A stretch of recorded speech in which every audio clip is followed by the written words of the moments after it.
Halo, kita ketemu lagi di kuliah interaksi manusia komputer. Sekarang pertemuan ke-9 sesudah ujian tengah semester. Eh, kita akan melanjutkan pendalaman mengenai kegunaan atau usability. Nah, setelah kita membahas, mengetahui dan memahami usability baik versi dari ISO, Nielsen maupun Schneiderman, ya pada dasarnya secara singkat usability bisa kita terjemahkan sebagai efektivitas, efisiensi, dan kepuasan atau satisfaction dari interaksi manusia komputer. Nah, pada pertemuan ke-9 ini kita akan membahas usability design rule atau aturan-aturan perancangan kegunaan. Jadi bagaimana desain yang sudah kita pelajari mengenai misalkan layout user interface, lalu juga kegunaan itu sendiri, usability, dan hubungannya dengan cara membangun interaksi tersebut menggunakan user center design. Baik, eh, masalah utama yang harus diselesaikan dalam proses desain atau perancangan yang berpusat pada pengguna atau user center design adalah bagaimana memberikan desainer Anda ya sebagai calon desainer user interface kemampuan untuk menentukan konsekuensi dari kegunaan ya dari hasil desain yang Anda hasilkan. Pada saat kita menuju efektivitas, efisiensi, dan kepuasan, komponen-komponen apa saja yang harus diperhatikan. Ya, diperlukan aturan desain atau design rules, yaitu aturan yang dapat diikuti oleh desainer untuk meningkatkan kegunaan produk perangkat lunak. Jadi desain rules di sini adalah aturan yang memang wajib ya harus diikuti oleh desainer ya karena mungkin dari pemanfaatan usability ada dua rancangan yang harus diikuti oleh desainer. Yang pertama adalah design rules, aturan untuk desain yang umum untuk hampir semua desain user interface, interaksi user interface. Dan yang kedua adalah desain berdasarkan kesepakatan dengan pengguna. Nah, kita di pertemuan kali ini akan fokus kepada design rules, aturan yang wajib diketahui dan wajib dilaksanakan oleh seorang desainer untuk mendukung kegunaan atau usability. Baik, mungkin mirip dengan usability. Jadi komponen utama dari prinsip-prinsip dukungan untuk kegunaan atau usability juga ada tiga ya. Ini menurut Alan Dix dari bukunya Human Computer Interaction. Yang pertama adalah learnability ya, kata dasarnya learn, belajar ya. Jadi kemampuan untuk kemudahan untuk dipelajari, kemampuan untuk belajar, kemudahan dari terutama pengguna baru ya dapatkan dalam memulai interaksi efektif dan mencapai kinerja maksimal. Ya, pengguna baru ini maksudnya adalah pengguna yang pertama kali menggunakan desain interaksi tersebut atau desain user interface. Yang kedua adalah flexibility atau fleksibilitas, fleksibel ya.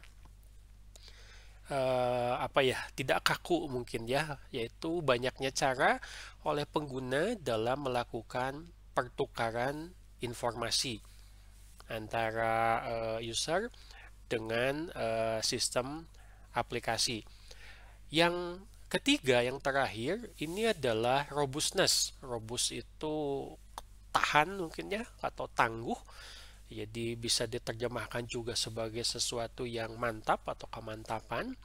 Ini berkaitan dengan tingkat dukungan yang diberikan kepada pengguna dalam menentukan keberhasilan dan penilaian pencapaian. ini nanti kita akan lihat bahwa ketiga komponen ini, learnability, flexibility, dan robustness, ini juga disusun oleh subkomponen yang lain. Kita akan pelajari masing-masing juga dengan membahas contoh-contoh penerapannya.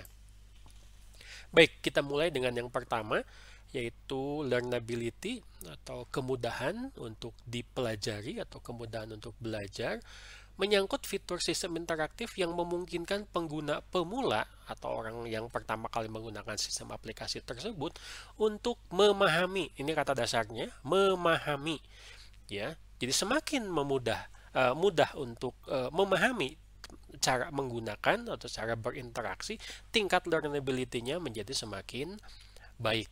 Bagaimana pengguna pemula tersebut menggunakan sistem aplikasi yang pada awalnya, dan kemudian bagaimana dia bisa memanfaatkan itu untuk mencapai tingkat maksimal dari kinerja. Maksudnya adalah mendukung tujuan dari pekerjaan pengguna tersebut dalam memanfaatkan sistem aplikasi. Nah,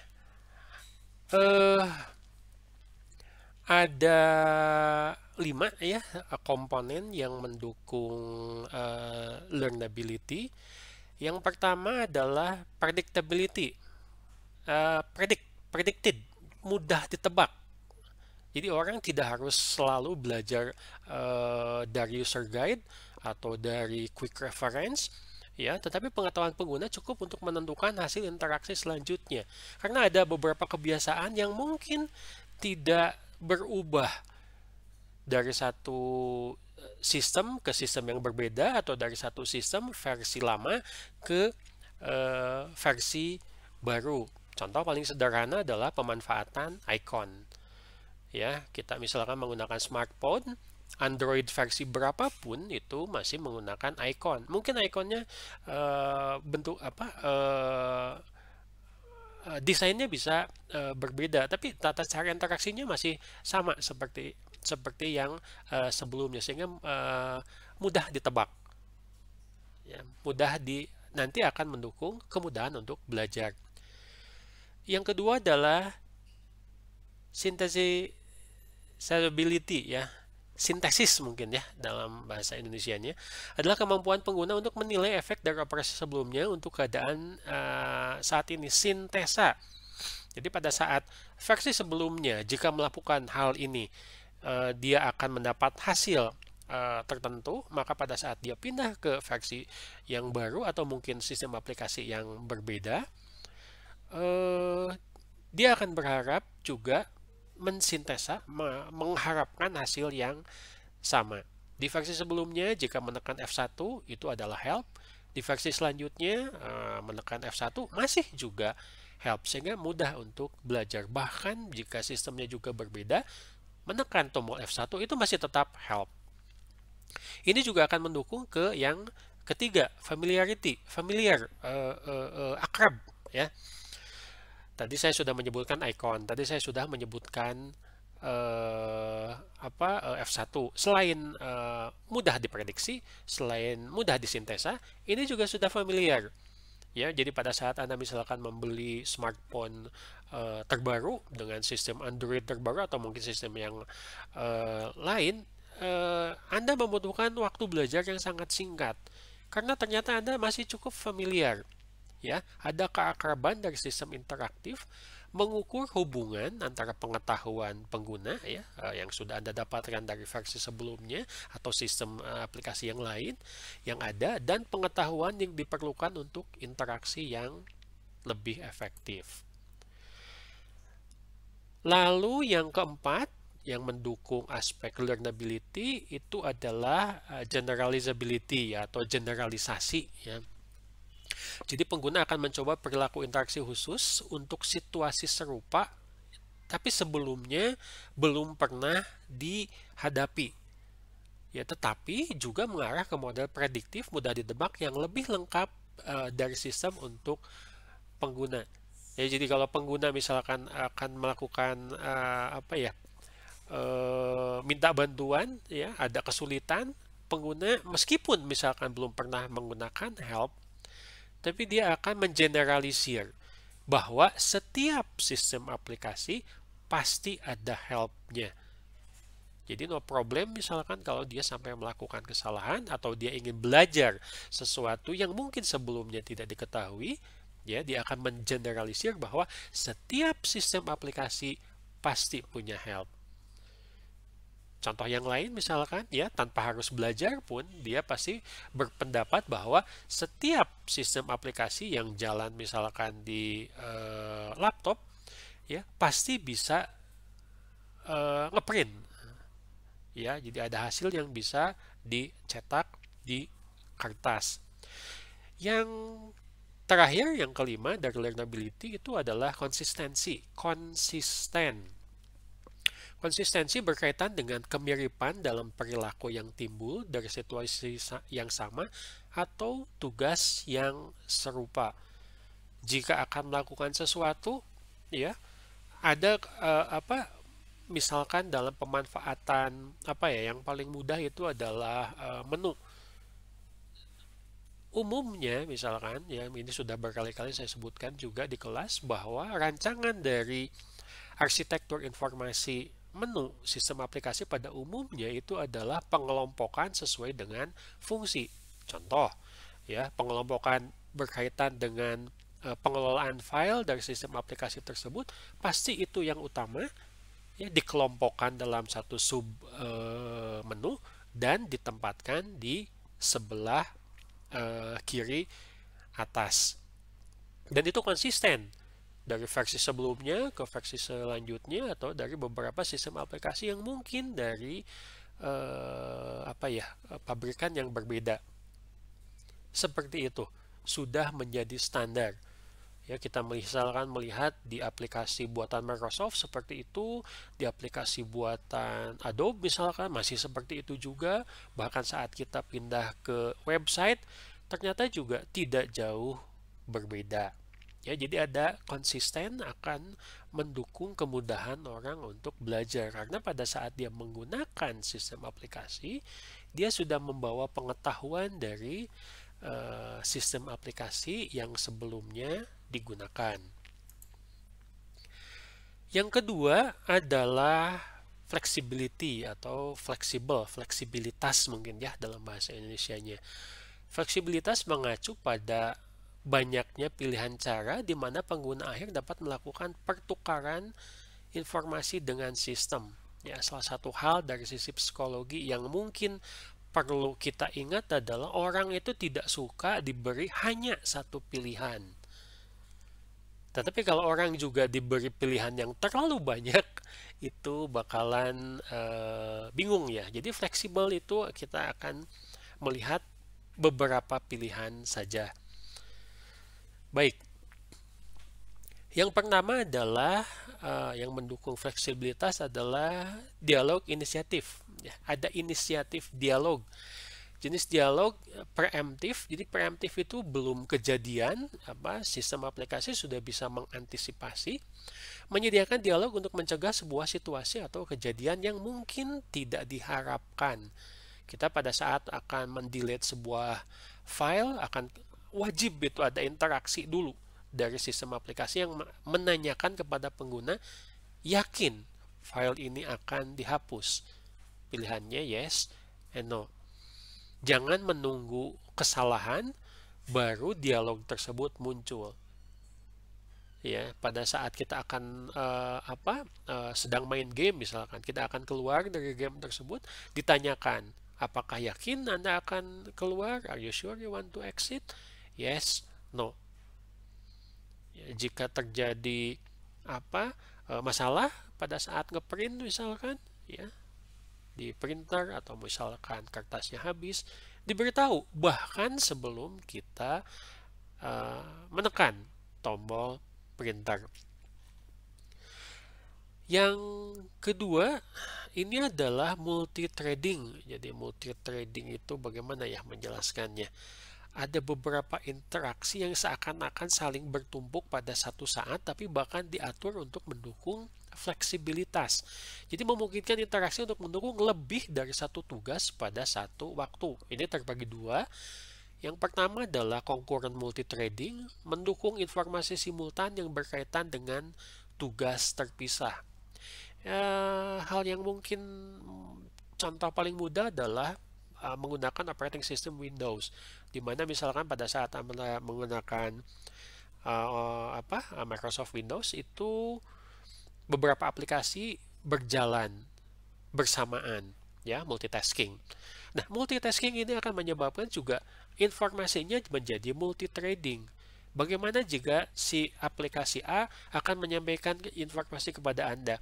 Bagaimana informasi B mungkin pada saat yang sama atau pada saat yang tidak sama itu akan menyampaikan informasi tertentu kepada penggunanya.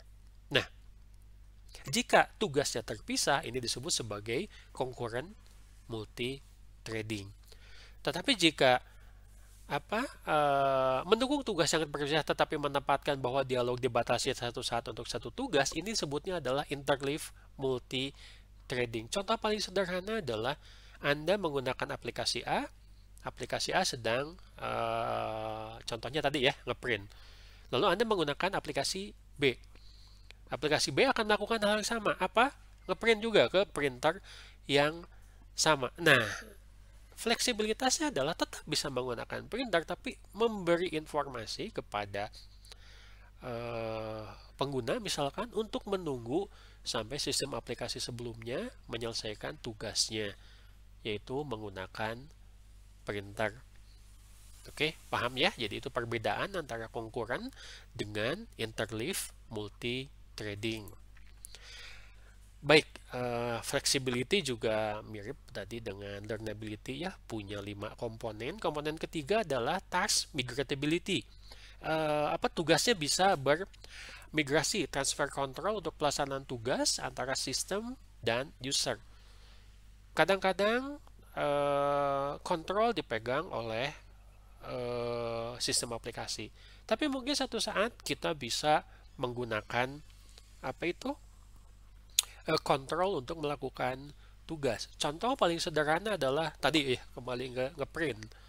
Misalkan Anda mau ngeprint 5 halaman. Ya, Anda ngeprint, Anda laksanakan, itu diberikan tugasnya kepada sistem. Sistem akan ngeprint 5 halaman tersebut. Tapi ternyata baru 1 halaman Anda melihat ada kesalahan di hasil file pekerjaan Anda, akan membatalkan printout tersebut. Nah, Anda tinggal membatalkan printout tersebut dengan misalkan meng-cancel, ya, membatalkan printout tersebut. Jadi kontrol itu kembali lagi ke user, meskipun pada saat sebelumnya itu kontrol untuk ngeprint diberikan kepada sistem. Bisa dengan mudah bertukar, bermigrasi. Lalu substitute ya, substitutivity ya, bisa diubah. Nilai-nilai yang setara dapat digantikan. Contoh, nilai panjang inch dapat diganti dengan sentimeter. Ini paling sederhana mungkin di aplikasi Word ya. Ukuran seperti ini, atau mungkin di aplikasi yang lain, misalkan aplikasi di Excel. Panjang kertas itu tadinya inch ya, inci ukuran dari Amerika, ini bisa kita ganti dengan ukuran yang lebih kita pahami, yang kita pakai di Indonesia, yaitu sentimeter. Fleksibel, bisa diubah. Demikian juga dengan di Excel. Ya, kalau di Excel kita akan memasukkan sebuah nilai uang di sebuah sel misalkan, kita bisa ubah. Nilai defaultnya itu adalah dolar, tetapi kita bisa ganti sesuai dengan kebutuhan, misalkan menjadi rupiah. Ya, bisa diganti, substitute. Yang nomor 5 adalah customisasi ya. Customizability ya, di custom, kemampuan modifikasi antar muka pengguna oleh pengguna atau sistem. Paling sederhana itu adalah misalkan menu ya, menu icon dalam produk Microsoft misalkan, kita bisa edit, kita bisa kustomisasi sesuai dengan kebutuhan. Ya, karena ternyata dalam sistem aplikasi tertentu itu banyak sekali ikon menu yang disembunyikan. Ya, kalau mau ditampilkan karena kita misalkan sering menggunakan, ya tinggal di drag atau tinggal di view-nya itu di show, ditampilkan di menu. Ya, biasanya di kalau produk Microsoft itu di ribbon menu. Ya, bisa disembunyikan, bisa ditampilkan. Itu istilahnya adalah kustomisasi. Oke, itu adalah 5 komponen yang mendukung fleksibilitas. Nah, yang terakhir adalah robustness. Ya, ini ada yang menyebutkan mantap, tangguh ya. Yang mencakup fitur-fitur yang mendukung pencapaian sukses dan penilaian terhadap tujuan akan digambarkan prinsip-prinsip yang mendukung ketahanan. Maksudnya mendukung ketahanan di sini adalah berkaitan dengan jika terjadi kesalahan, jika terjadi error, baik oleh sistem ataupun oleh user. Itu salah satu contohnya ya. Jadi sistem harus kuat, harus tahan ya. Terjadi kesalahan tetapi sistem aplikasi masih bisa berjalan dengan normal. Baik. Faktor pertama yang mendukung robustness itu adalah kemampuan untuk memudahkan observasi ya. Observability ya. Observation ya, bahasa kata dasarnya. Evaluasi keadaan internal sistem dengan cara representasi yang mudah dipahami pada antarmuka. Apa yang terjadi dengan sistem? Ya, jika printer sedang digunakan atau print belum selesai, Anda mau ngeprint ke file selanjutnya, diberitahu bahwa print selanjutnya itu harus menunggu giliran, antrian. Anda sedang menggunakan Windows misalkan, karena terlalu banyak membuka sistem aplikasi, keluar pesan dari Windows yang menyatakan bahwa memori itu sudah penuh, low memory.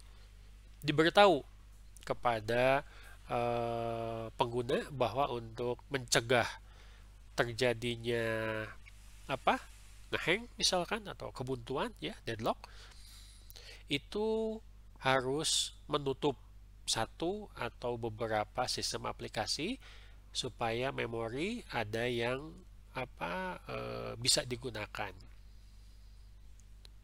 Ada peringatan, ada hal yang harus dilakukan oleh user atau sistem ya, atau mungkin beberapa aplikasi ya. Misalkan paling sederhana browser terjadi kesalahan, dia minta kepada user supaya browsernya ditutup atau di restart.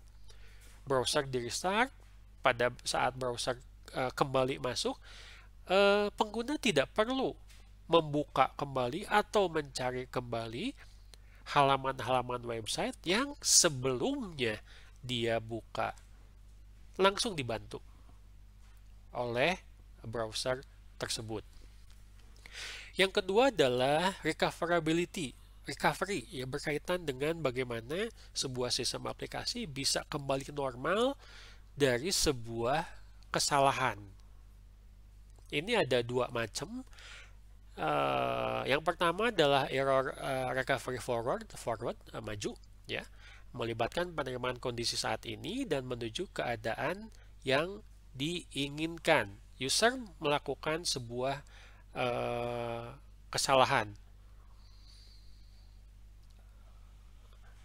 lalu merasa melakukan sebuah kesalahan, lalu dia membatalkan perintah tersebut, tapi ternyata setelah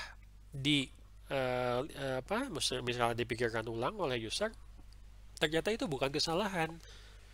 Nah, daripada dia melakukan hal yang sama, tinggal recovery forward, recovery ke depan. Istilah yang umum digunakan di menu itu adalah redo.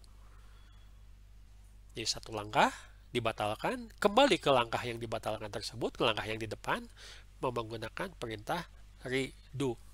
Nah, kalau backward atau error recovery backward, ini kita kenal sebagai undo. Sebetulnya undo paling banyak digunakan ya.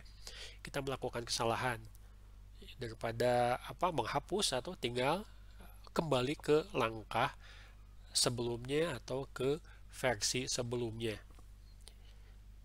Jadi kalau forward itu adalah redo, kalau backward itu adalah undo.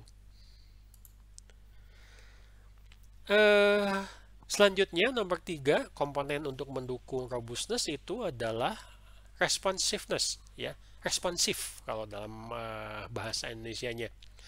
Mengukur tingkat komunikasi antara sistem dan pengguna didefinisikan sebagai durasi waktu yang dibutuhkan oleh sistem untuk mengekspresikan perubahan kondisi kepada pengguna. Contoh mungkin ini pada saat kita menggunakan mesin ATM. Pada saat PIN sudah masuk, ya,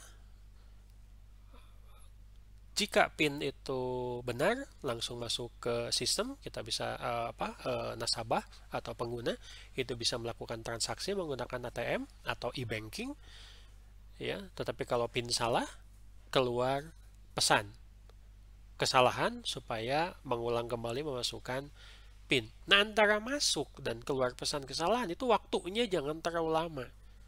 Dalam beberapa tulisan, user antara memasukkan PIN sampai dengan bisa masuk ke sistem atau keluar pesan kesalahan menunggu lebih dari 60 detik saja, itu sudah dianggap lama. Itu sudah dianggap sistemnya tidak responsif. Ini ukurannya sampai dengan detik, ya, mungkin sampai dengan milisecond. Ini yang disebut sebagai responsif. Baik, yang terakhir adalah task conformance, ya. Jadi diterjemahkan mungkin kelengkapan tugas, yang membahas masalah cakupan dan kecukupan tugas yang berkaitan dengan pemahaman pengguna dari tugas tersebut, ya. Jika misalkan tugasnya belum selesai, terus sistem terjadi kesalahan, bagaimana sistem misalkan bisa dirancang, bisa didesain untuk bisa saving otomatis. Satu, bisa otomatis disetting secara default oleh sistem aplikasi atau mungkin oleh user. Sehingga pada saat terjadi kesalahan, misalkan si sistem aplikasi harus restart, pada saat masuk lagi ke sistem aplikasi, user akan diberi pilihan, ya, bahwa ternyata sistem itu sudah menyimpan kemajuan tugasnya.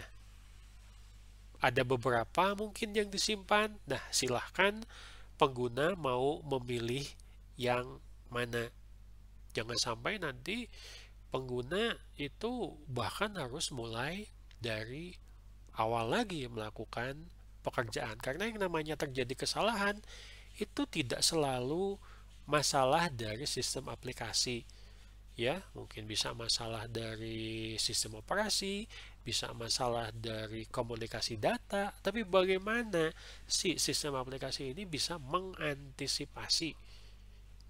Dan pada saat misalkan tadi restart, berjalan kembali normal, itu dibutuhkan interaksi yang memastikan bahwa ini masih tetap mendukung tugas-tugas dari pengguna. Oke, itu mungkin yang bisa disampaikan dalam video ini berkaitan dengan aturan-aturan desain, komponen-komponen yang harus diperhatikan, ya, dilaksanakan dalam interaksi perancangan interaction design untuk mendukung usability dalam lingkup user center design. Oke, ada beberapa studi kasus mengenai desain rules ini ya, yang saya cuplik dari best practice beberapa buku dan website. Anda bisa lihat contoh-contohnya di blog. Oke, cukup untuk materi pertemuan ke-9. Silahkan lanjutkan untuk mempelajari materi yang ada di blog. Terima kasih.